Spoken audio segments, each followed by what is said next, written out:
Ya, ini nasab. Jadi banyak sekali variasi nasab ini. Bagaimana kejadiannya? Jadi bisa turun ke semua anak, bisa turun kepada anak tertentu berdasarkan wetonnya, ya, berdasarkan karakternya dan berdasarkan kedekatannya. Tuh. Ya. Kemudian yang kedua, yang menyebabkan anak itu indigo, ya. Nah, ini hati-hati loh.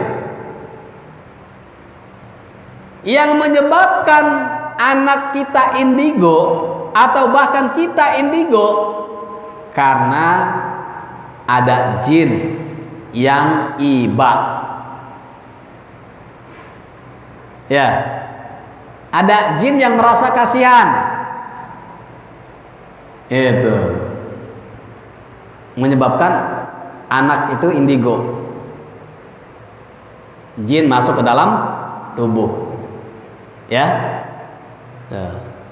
Hati-hati. Kita cek nih, dari turunan saya bersih, nggak ada yang begitu-gituan, nggak ada yang megang benda-benda pusaka, benda-benda berjimat, ya, mengamalkan amalan yang syirik, amalan-amalan yang tidak syar'i. Tapi kok anak saya ada kecenderungan indigo nih, bisa melihat penampakan, bisa melihat makhluk halus, bisa nerawang. Ini kenapa? Nah, salah satunya ada rasa iba pada jin. Ya, ada rasa iba pada jin. Jin merasa iba. Tuh. Kalau menurut saya bukan cuma iba, ada rasa cinta, rasa suka. Ya, ada rasa cinta, ada rasa suka jin terhadap anak itu. Ya, saya pernah ada kasus seorang ibu. Nah, ini seorang ibu, udah tua dia. Yang dia itu ya di daerah Bogor. Saya waktu itu diajak ke wilayah Bogor, dekat Lanut Atang Sanjaya. Betul ya? Lanut Atang Sanjaya.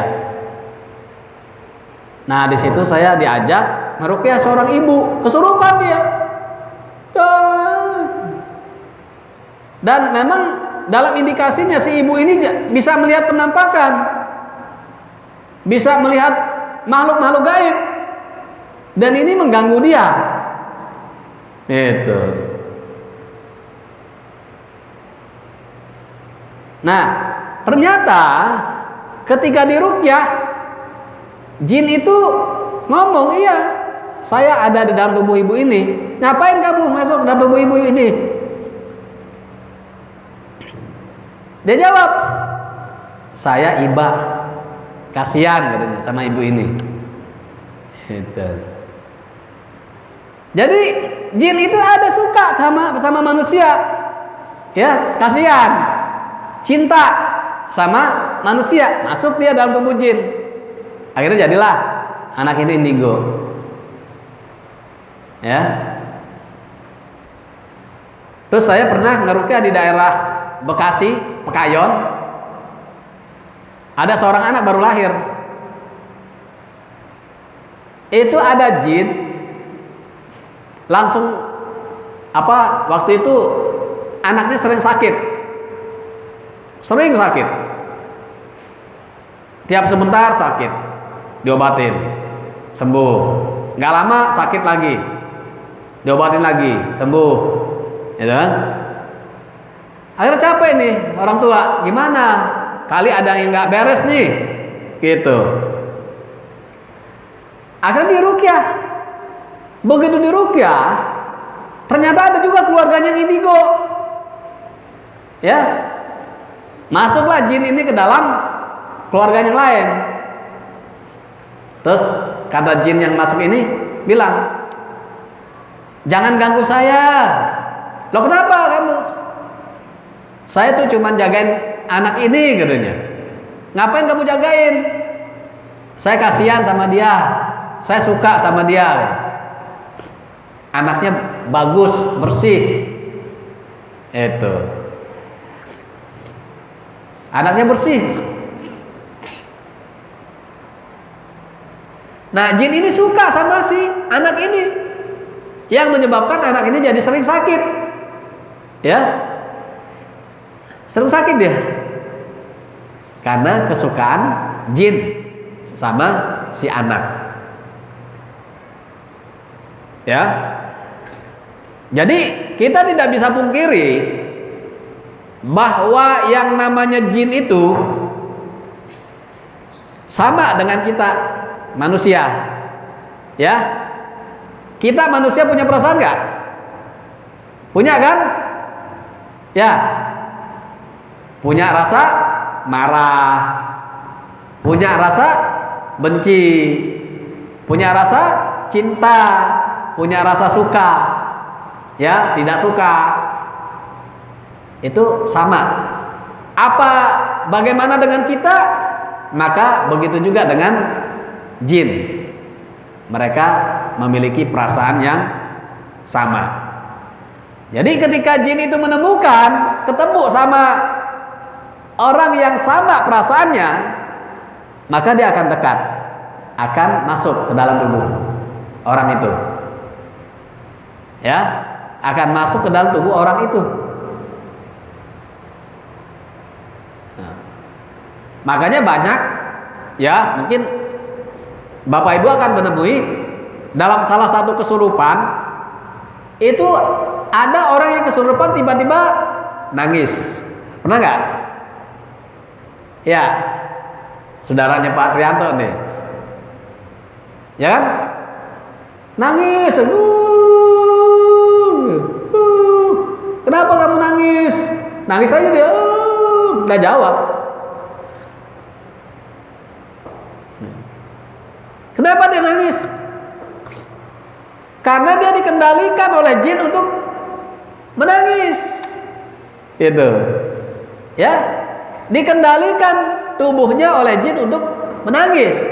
Dan ketika sadar, kita tanya, kenapa nangis? Nggak tahu. Emang tadi nangis gitu? Ya, pernah nggak ketemu kayak gitu? Orang kesurupan tiba-tiba nangis. Ya, begitu berhasil disadarkan, kita tanya, kenapa tadi nangis? Lah, emang saya tadi nangis? Tadi nangis itu pegang matanya tuh. Iya ya, bingung dia. Kenapa dia nangis? Gak ngerti. Itu karena apa? Karena ada jin yang sama rasa dengan dia. Bisa jadi dalam satu waktu dia pernah mengalami kesedihan, gitu. Ya, mengalami kesedihan yang mendalam. Maka akan mengundang masuknya jin ke dalam tubuhnya. Ya. Saya pernah meruqyah seorang anak muda.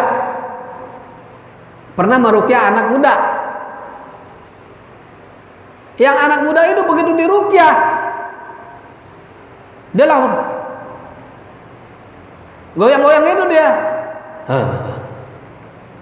Tahu kenapa? Joget-joget. Manggul-manggul gitu. Ternyata apa? Yang masuk ke dalam tubuhnya adalah jin. Jinnya suka joget. Suka dugem. Ya. Joget-joget dia. Itu. Jadi jin itu sama kita. Kita ada preman, jin ada preman nggak? Ada preman. Kita ada penyanyi, jin juga ada penyanyi. Kita ada pesulap, jin juga ada pesulap. Yang nggak ada apa? Manusia peruqyah, Jin ada nggak berukyah? Belum pernah ada jin ngerukyah. Yang ada jin dirukyah. Ya. Itu. Jadi jin itu sama kayak kita. Apa yang masuk dalam tubuh kita, ya itu akan berpengaruh dengan perasaan kita. Ya, kalau kita suka sedih, maka yang masuk ke dalam tubuh kita itu adalah jin kesedihan. Ya, kalau kita sukanya joget-joget, ya jin yang suka joget-joget, suka nyanyi-nyanyi, kita akan suka nyanyi-nyanyi gitu. Ya, itu. Pernah dalam salah satu kisah ruqyah lain ini, ada ketemu jin, ini maaf nih, yang suka nasyid. Ada tuh, tiba-tiba dia apa nasyid aja, misalnya nasyidnya Rono.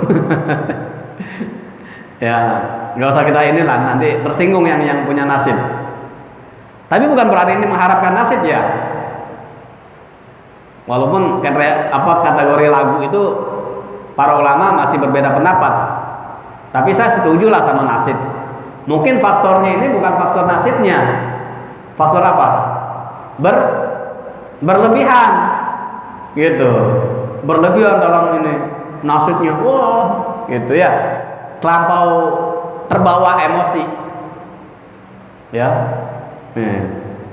Saya nggak salahkan nasibnya, karena nasib itu penggugah jiwa, sama seperti syair-syair yang dikumandangkan oleh para sahabat pada waktu terjadi perang, ya, waktu menyemangati para pasukan kaum muslimin dalam sebuah perang, maka para sahabat itu mengumandangkan syair, ya, syair-syair,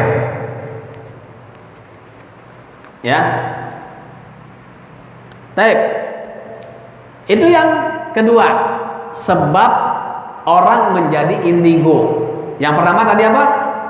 Faktor nasab. Yang kedua faktor jin, ada rasa iba, rasa cinta, gitu ya.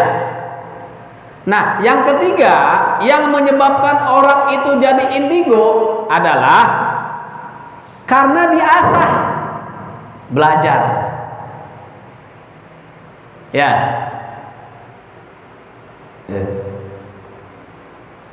Karena belajar orang jadi indigo. Karena dia mengasah diri, belajar, bermeditasi. Tuh. Apalagi? Bersemedi. Nah, ini banyak nih di masyarakat kita. Kan kita kecenderungannya suka penasaran. Betul nggak? Kepo. Ya. Kita itu kepo dengan sesuatu. Ada penampakan, pengen tahu. Masa sih? Pengen tahu. Pengen tahu benar apa tahu? Tahu banget. Nanya gitu. Pengen tahu benar apa tahu banget? Pengen tahu banget. Ya. Pengen tahu banget. Ya udah, akhirnya apa? Dibuka tuh mata batinnya. Pernah nggak dengar kayak gitu? Sini saya buka mata batinnya. Komat Kambit. Puh. Coba lihat. Iya. Gede ya. Serem ya. Nah kan kita suka ada lihat di TV-TV itu. Ya. Dunia lain, dua dunia. Ya. Ya kan? Ayo diajak nih salah satu host apanya gitu. Ya. Coba rasakan di sini auranya. Oh iya, panas ya. Oh, panas kan? Mau lihat nggak? Boleh deh. Ayo.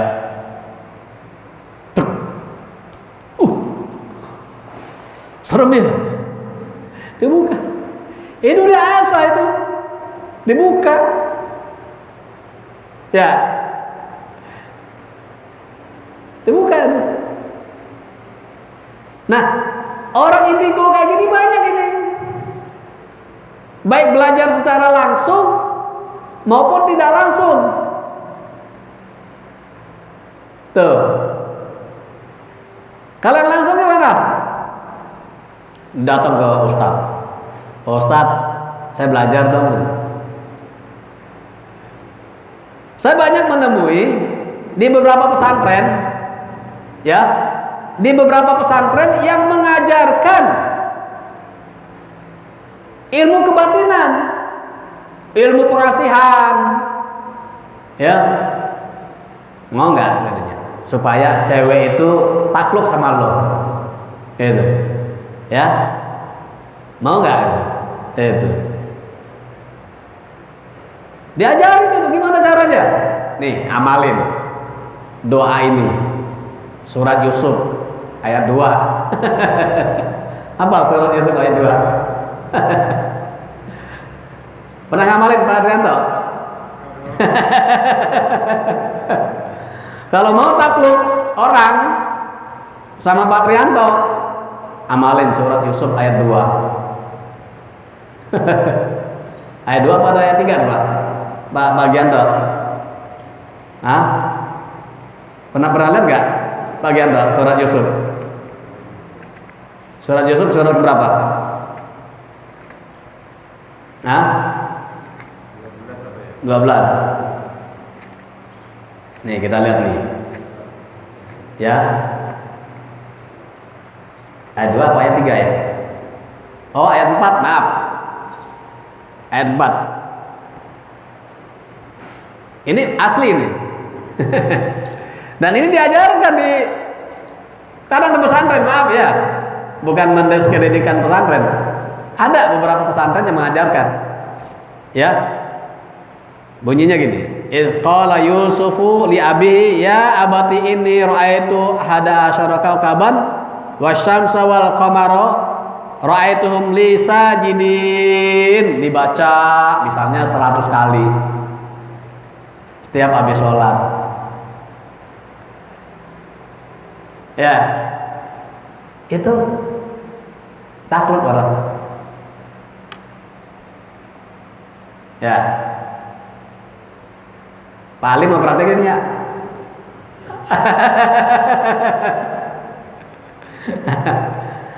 Saya pernah orang yang praktekin ini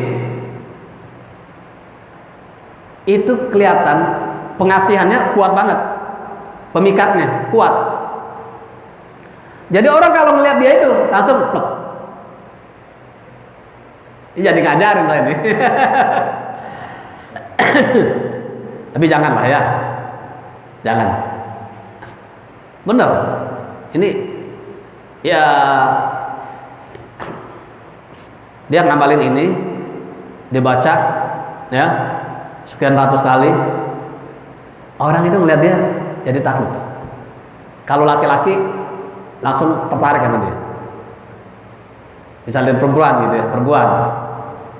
Kalau dia laki-laki sama laki-laki, maka yang diajak ngomong akan tunduk. Itu. Tapi jangan. Efeknya ada syirik. Ya, syirik. Nah, itu akhirnya jadi indigo. Masuk tuh jin. Ya. Karena apa? Faktor niat. Niatnya itu bukan karena Allah. Ya, niatnya pengen orang tunduk, takluk. Kalau perempuan, orang siapapun juga sama dia suka. Itu. Dan saya banyak menemui kasus seperti ini. Ya. Saya banyak menemui kasus kayak gini.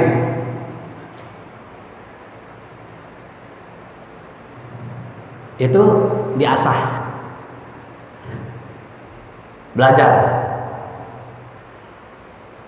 Kemarin saya ke Pangandaran sama keluarga saya. Di Pangandaran itu ada goa. Goa. Nah, di goa itu ada petilasannya Syekh Ahmad dan Syekh Mahmud kalau nggak salah. Syekh Ahmad dan Syekh Mahmud. Nah, kebetulan waktu saya di situ, waktu saya ke situ, itu ada yang bertapa. Itu. Ada yang bertapa.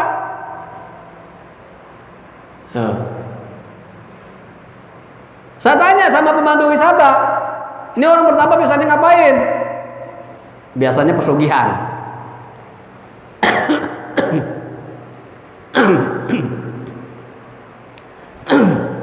Nah, di situ juga ada makam petilasan, Gua Panggung namanya. Kalau Pak Trianto nanti sempat ke Pangandaran, ini promosi. Pangandaran. Ada Gua Panggung. Di situ ada makam di atas panggung. Itu. Dan udah dibangun. Saya tanya, ini siapa yang bangun ini sama pemandu wisatanya? Yang bangun ini yang kebetulan kemarin bertapa di sini, bersemedi di sini, dan berhasil dia kaya raya. Maka akhirnya sebagian rezekinya itu dia pakai buat ngebangun petilasan itu. Kata sih bukan makam, bentuknya kayak makam tapi petilasan. Di antaranya petilasannya Syekh Mahmud sama Syekh Ahmad. Terus ada lagi petilasannya siapa gitu. Ada salah satu petilasannya Prabu Siliwangi. Loh katanya, wallahu alam. Nah, jadi dengan belajar begitu banyak tuh. Itu secara langsung, baik dia belajar ke guru maupun belajar sama orang-orang yang lain. Bahayanya bagaimana? Bahaya banget. Syirik. Ya, syirik. Yang kedua apa? Masalahnya banyak. Bisa sakit di badan, bisa kena ke keluarga. Bahayanya. Ya, ingat, ketika kita mengamalkan satu amalan yang tidak diridhoi oleh Allah, mengandung kesyirikan, maka ada harga yang harus dibayar. Ya. Nah, ada orang yang mengasah dirinya, mengasah jiwanya secara tidak langsung. Gimana caranya? Ya, nggak langsung belajar ke ustadz gitu. Ini bahaya lagi. Saya pernah ada seorang tukang bubur. Ini saya sebut aja tukang bubur lah. Tukang bubur. Itu dia pengen dagangannya laris. Ya, pengen dagangannya laris. Akhirnya apa? Dia cari-cari di Google. Di googling, dia cari cara cepat kaya, amalan supaya cepat kaya. Keluar tuh di Google. Zaman sekarang kan gampang tuh. Di Google. Amalan cepat kaya. Diamalin tuh. Diamalin. Oh, itu. Enggak taunya apa? Masalah. Itu.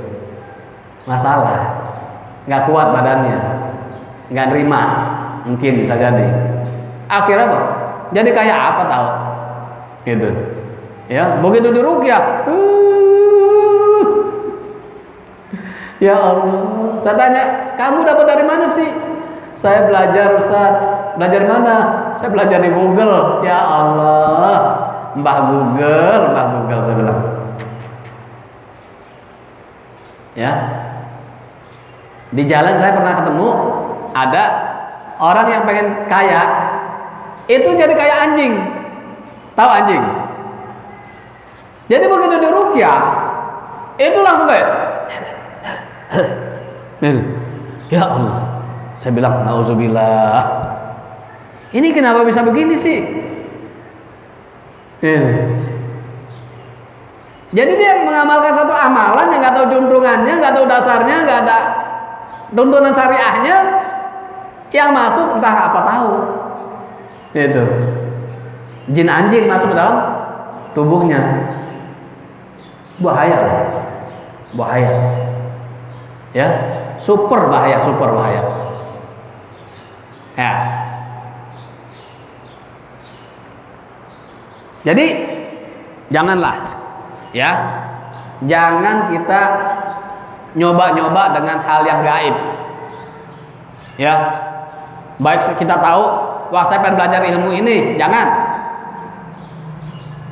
Ya, jangan.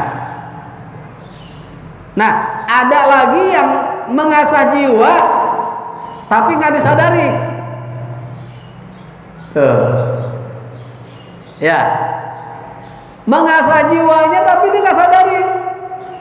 Apa contohnya? Meditasi. Ya, meditasi. Apa lagi? Yoga. Tahu yoga? Bukan yoga nama orang ya. Bukan yoga nama orang. Apa namanya? Diam gitu. Atau ada juga seni pernapasan. Seni pernapasan. Nah, seni pernapasan itu baik meditasi maupun yoga ataupun seni pernapasan apapun juga. Kita kenal berapa seni pernapasan? Banyak ya? Apa aja Pak Trianto tahu? Pak Ali tahu seni pernapasan? Ya.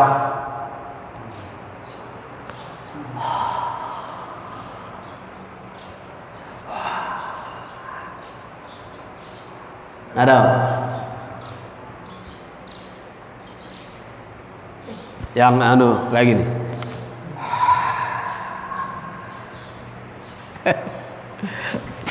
Ada banyak. Kalau saya sebut tahu. Ya. Penonton juga tahu. Pasti tahu.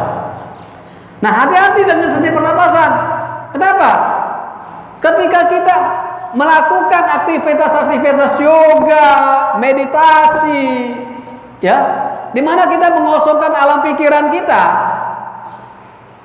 mengosongkan pikiran kita, jiwa kita bisa jadi kosong. Akhirnya apa? Ada yang masuk, jin yang masuk. Jadilah kita indigo. Ya, jadilah kita indigo.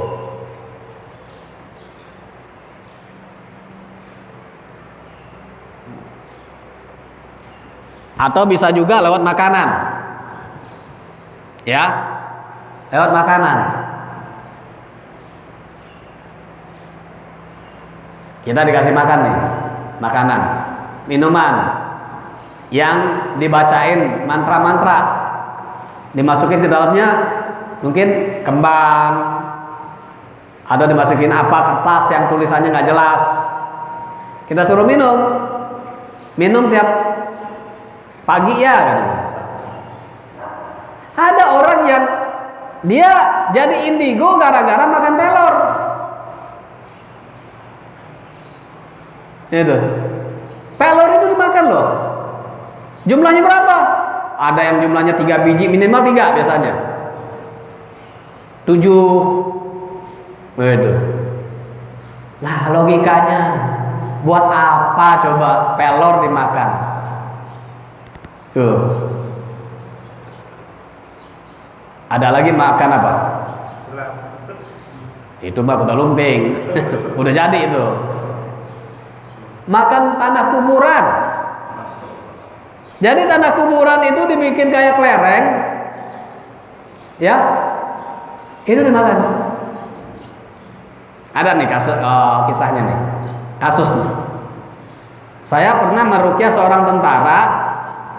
Yang tentara itu katanya dia masuk tentara itu susah banget. Akhirnya apa? Dia datang ke Cirebon. Ya. Minta kepada salah satu guru yang ada di Cirebon itu. Akhirnya dia dikasih 7 butir tanah kuburan yang sudah dibulat-bulatkan. Akhirnya dia makan. Satu hari satu. Hari pertama dia makan tanah kuburan itu rasanya kayak tanah biasa. Dimakan. Begitu yang ketiga, keempat, kayak tanah kuburan. kayak tanah. Begitu yang keempat, dia makan kayak daging. Kayak daging manusia. Dia makan tuh. Sampai 7. Dia makan tanah kuburan itu. Akhirnya apa? Dia tes lagi, masuk tentara, lolos. Ini asli. Ya, saya ketemu pasien yang kayak gitu. Ya, tapi sekali lagi bukan saya menjelekkan tentara, bukan. Tapi ini cara-cara orang yang salah dalam proses masuk tentara, polisi atau apapun juga. Ya. Ada lagi orang yang suruh secara rutin makan kembang kantil. Tahu kembang kantil? Tahu, Pak? Mama ya. Ya, suruh makan tuh kembang kantil. Ya Allah, saya bilang ada aja. Ada makan kembang melati. Ada. Jadi bukan cuma dimandiin, ada juga dimandiin, ada banyak dimandiin. Tapi suruh makan juga banyak. Makan kembang. Ya. Itu dalam rangka apa? Mengasah jiwanya. Biasanya bahasanya itu untuk membangkitkan aura positif. Itu. Ya, membangkitkan aura positif. Mengeluarkan aura-aura kebahagiaan misalnya. Ya, macam-macam lah.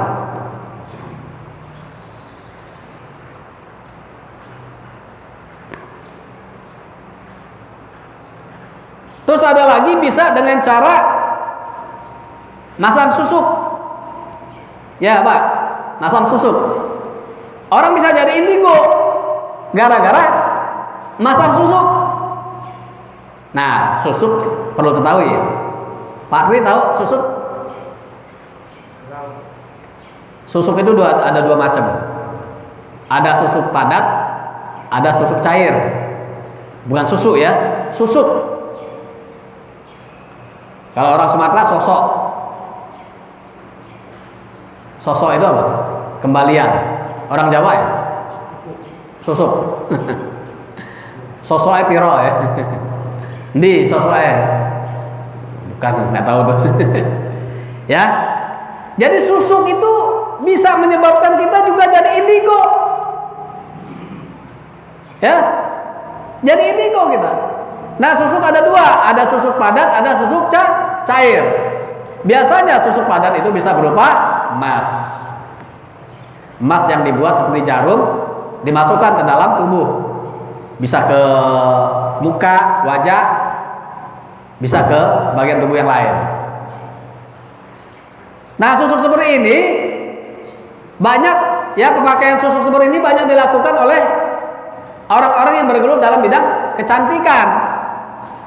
Makanya jangan heran kalau orang-orang yang pakai susuk itu tiba-tiba bisa melihat jin, bisa melihat penampakan, bisa nerawang, ya, karena ada benda yang mungkin bisa jadi dibacakan dengan bacaan-bacaan yang tidak syar'i masuk ke dalam tubuhnya, maka masuklah jin bersama barang itu. Nah, susuk padat ada juga berupa intan. Tadi emas, intan. Ada berupa intan. Ya. Ada juga susuk itu berupa bulu binatang, ada. Bulu binatang, tak bulu binatang apa gitu yang dimasukkan. Ya. Kalau susuk cair selama ini yang saya banyak temui kebanyakan adalah berupa minyak. Minyak biasanya. Ya, susuk cair dioleskan. Misalnya di kepala dioleskan sini. Ya. Masuk tuh jin. Jadi indigo. Ya. Ya, baik. Yang terakhir adalah yang menyebabkan orang itu terkena atau jadi indigo biasanya dia pernah kena sihir. Ya, pernah kena sihir. Dia biasanya kena jadi indigo. Nah, kalau kita bicara sihir ini agak sensitif ya. Kenapa?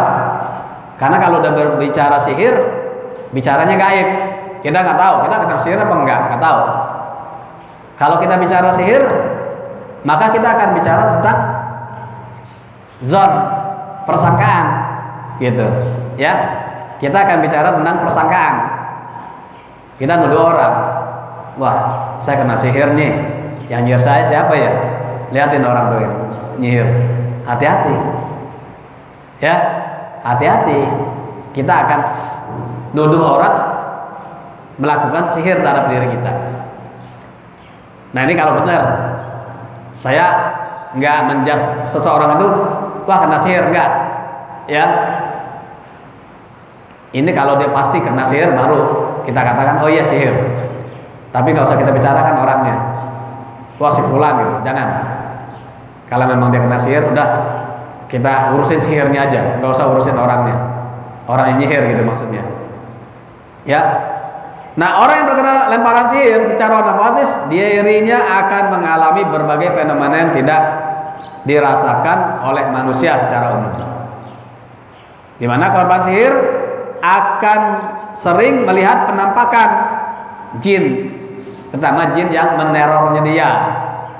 Pokoknya datang tuh, ya, bisa berupa genderuwo, bisa berupa makhluk-makhluk apa, binatang buas, harimau, ular, ya, bisa seperti itu.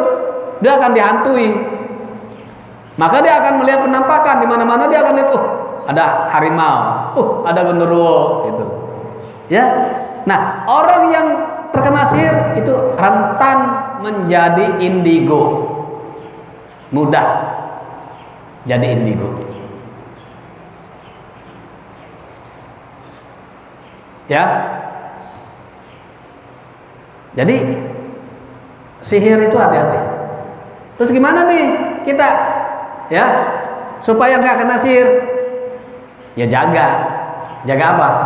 Jaga sikap, jaga ucapan, tindakan, jaga aja.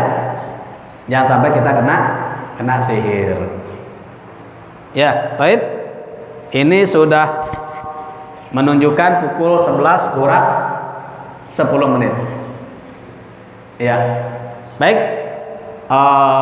Kita mungkin untuk sementara waktu ini, untuk kajian kali ini kita cukupkan.